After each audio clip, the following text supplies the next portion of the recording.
Hey guys, in this tutorial I want to show you how to build an object with a fluid simulation in Houdini, so let's dive in.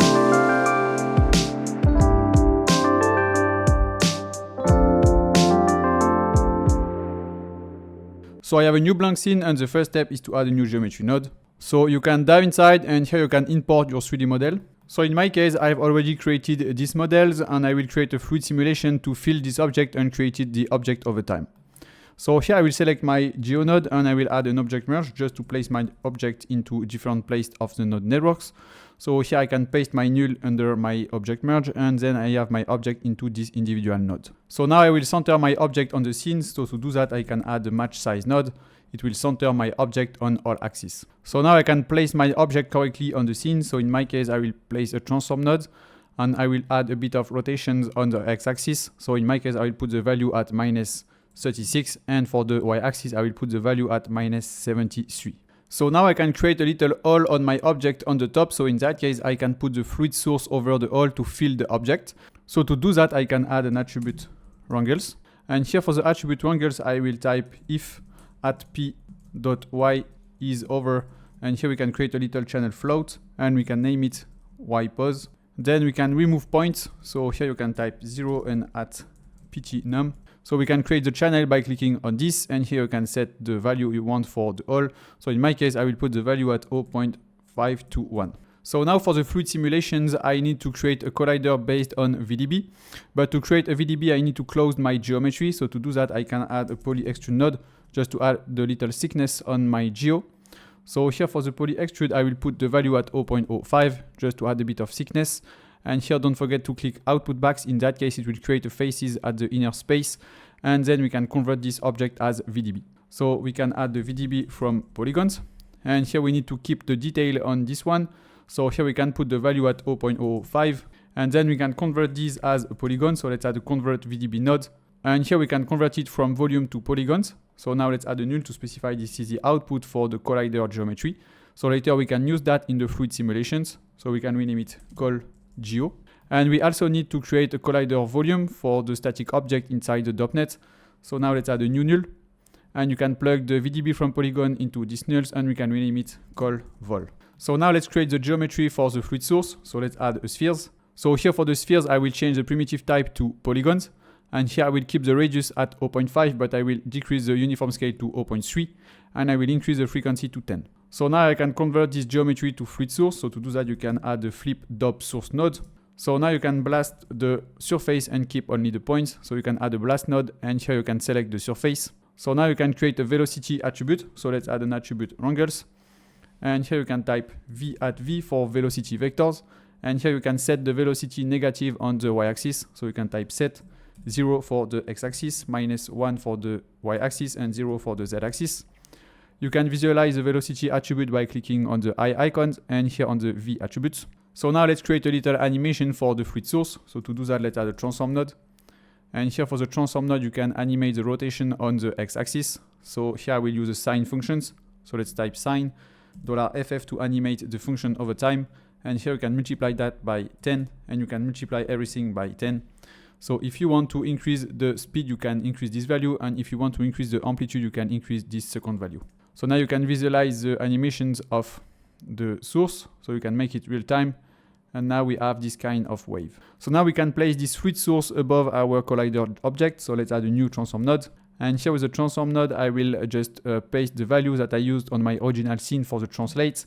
But here you can just template the collider geometry and you can place the source node at the correct place for the hole. So maybe you can template this one and you have to put your fluid source above these little holes that we have created here with the attribute wrangles.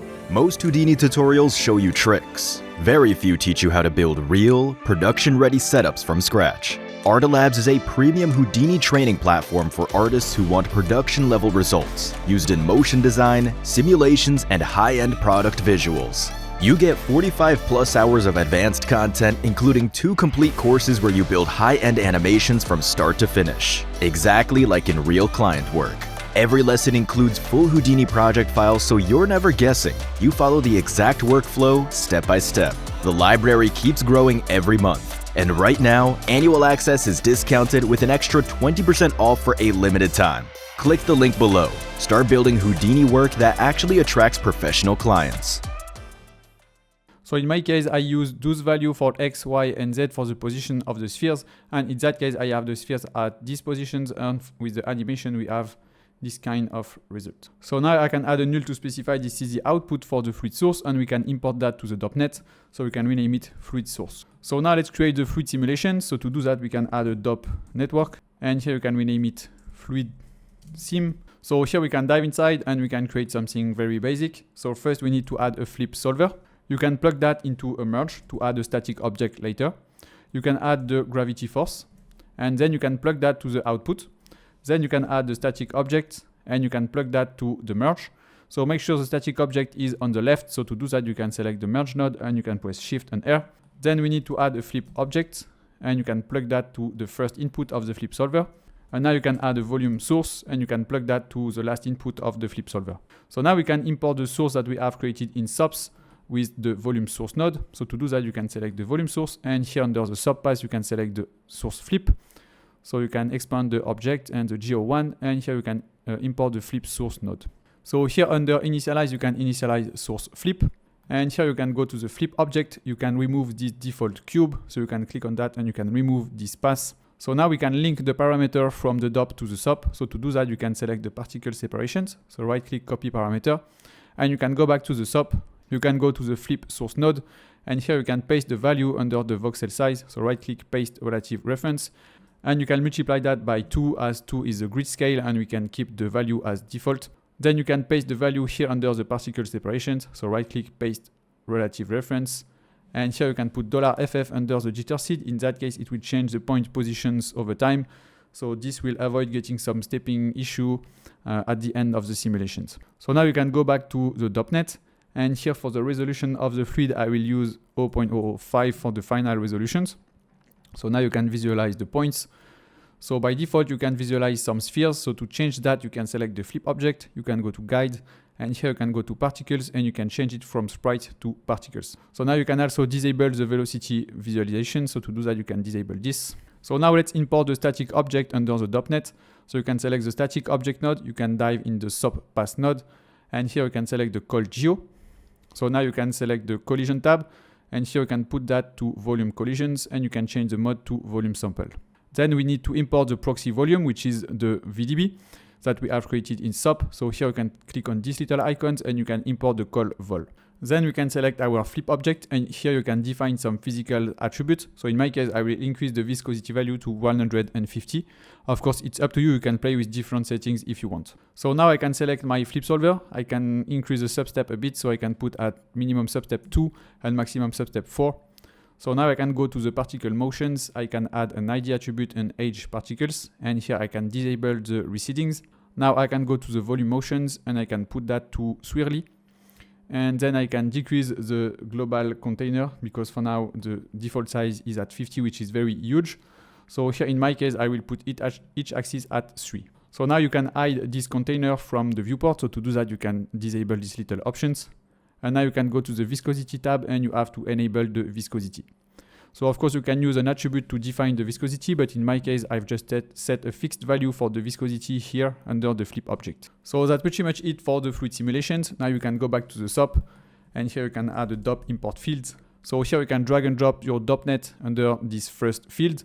And for the DOP node, we need to select the flip object. So you can select this, and you can go to the fluid sim, which is the .NET, and you can select the flip object. So now for the preset, we need to choose the flip fluid. And in that case, we have imported the fluid simulation into the SOPs, and you can of course disable these as a preview. So now you can add a file cache to put your simulation in cache. So in my case, I've put the simulation from the frame 1 to the frame 288.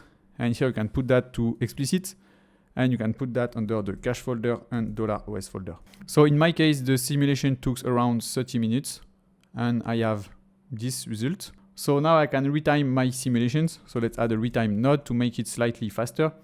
So here for the retime, I can put my input frame range to something like 240, and here you can increase the speed to 3. So you can change the interpolation mode to cubic, and you can put that to delete. So here for the frame range, I will increase my timeline length to 400, and here I will increase this input frame range to 400. So now as we have increased the speed of the simulations, we have the simulations until the frame 96. And at the frame 97, we have the end of the simulations. So here we can just time shift the simulation at the frame 96. So let's add a time shift node. And you can put that to right. And here you can right click and delete channel. In that case, it will fix our simulation at the frame 96. So here you can add a switch node. And you can plug the retime node to the first input. And you can plug the time shift to the second input of the switch. And here for the settings of the switch, you can put the value to $ff is over 96. In that case, it will change from the first input to the second input at the frame 96. So in that case, we have the simulation going from the frame 1 to the frame 96. And after the frame 96, it will freeze the simulations at the last frame. So now let's convert these simulations to a volume. So to do that, you can add a VDB from particles. And here for the VDB from particles, you can decrease the minimum radius in voxels to 0.1 and you can put the voxel size to 0.005. So now let's add a VDB reshape node. And for the VDB reshape, you can keep it on delete and you can keep the offset at 1. So now let's add a VDB smooth SDF. And here for the VDB smooth, I think I will put the operation to Gaussian to get something very smooth. And now I need to create the morph between these fluid simulations and our original geometry. So to do that, we can use the VDB Morph SDF and you can plug that to the first input. And here we can take the output of our original geometry. So here we can take this transform node, which is the original object, and you can convert that to VDB. So let's add a VDB from polygon. And here for the VDB from polygon, you can change the resolutions. And in our case, we need to keep all the detail of the object, so you can put the voxel size to 0.005. So here you can plug that to the second input of the VDB morph. So here for the VDB morph, you have to play with the settings. So you can delete this channel, so you can right click and delete channel. And here in my case, I will put the keyframe from the frame 72 to the frame 120. So here I will go at this frame and I can visualize the VDB morph. So at this frame, I don't want to get any morph, so I will put this value at 0. I can add a keyframe, so Alt and left click. And now I can go to the frame 120. And here I want to get my final object, so I need to increase the value. So in my case, the value of 25 works pretty nice, but you might need to change this value depending on your own geometry. So here you can add a keyframe with Alt and left click. So now you can see it will morph my fluid simulation to my final object. And at the frame 120, I have my final object. So now I need to create a mask for the VDB morph, and we have a third input where I can include my alpha mask. So this is a density VDB. So to do that, I can take my original object, and here I can add a point VOP. So here with the point VOP, I can create a little mask on my x-axis. So here I can dive inside, and I can take the position attribute, and I can add the real bounding box node. Then I can convert that to 3 float. So let's add the vector to float. And then you can get a preview of the mask by putting the mask on the color attribute. So here I will select my X axis and I will put that to the CD. Then I can add a ramp parameter. And for the ramp, I will change from RGB to spline ramp. Then I can animate the ramp over time. And I can export an attribute for that. So let's add a bind export. And here for the name of the attribute, I can name it something like growth. And I will keep this one as a float as the value is going from 0 to 1. So now I can go back to the SOP by clicking on this and I can preview the attribute. So here you can put that to the colors. And now you can put the ramp to something like this for now. Then we can add a blast node. And here with the blast node, we can remove some point based on the growth attribute that we have created with the point VOP. So we can type at growth is below maybe 0.2. And here you can put that to points. In that case, we can remove some point based on the growth attribute. And we can animate this ramp over time. So in that case, we can create this kind of growth animation. So at the moment, let's keep it as it is. Now we need to convert that as a VDB. So we need to close this geometry. So let's add a polyfill node.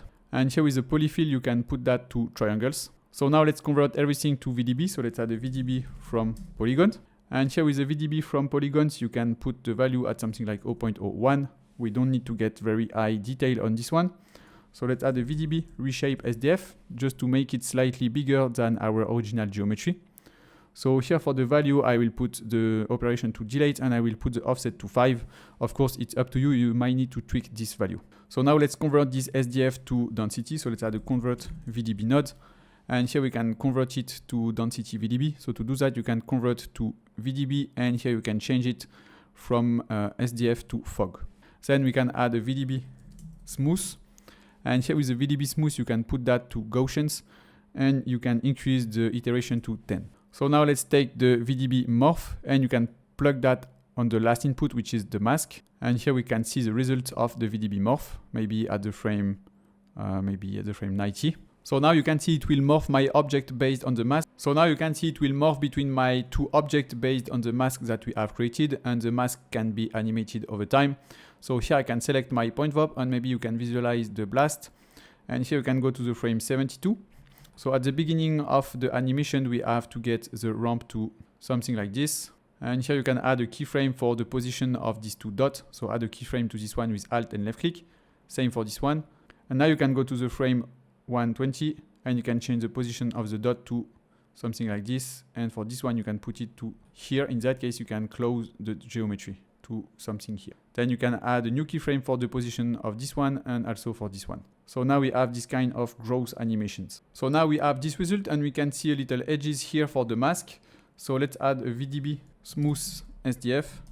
And here for the VDB smooth SDF, as we want to keep the detail of the object, we can put that to mean curvature flow.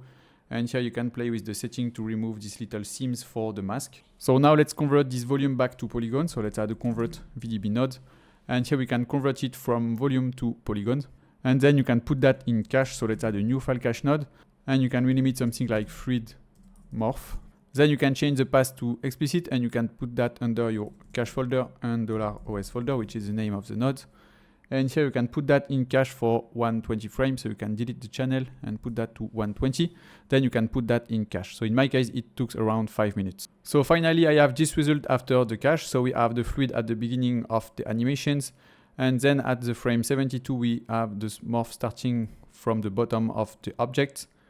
And then we have this result. So at the frame 120, the animation stops. So we can do the same as we did before with the switch node. So here you can add a time shift node. And here you can freeze the animation at the frame 120. So you can delete the channels. And now you can add a switch. And you can plug that to the first input and plug that to the last input. And here you can switch to the second input after the frame 120. So you can type $FF is over 120. And now you have this result. So we have the fluid, then we have the morph, and at the end we have the object. So now you can add a null to specify this is the output for the animations, and you can rename it out. So that's pretty much it for today, guys. I hope you enjoyed it. I'll see you in the next one. Bye bye. That's it for today, guys. You can check out our website to get some premium courses, tutorials, project file, Houdini tools, and more. So check it out with the link in the description.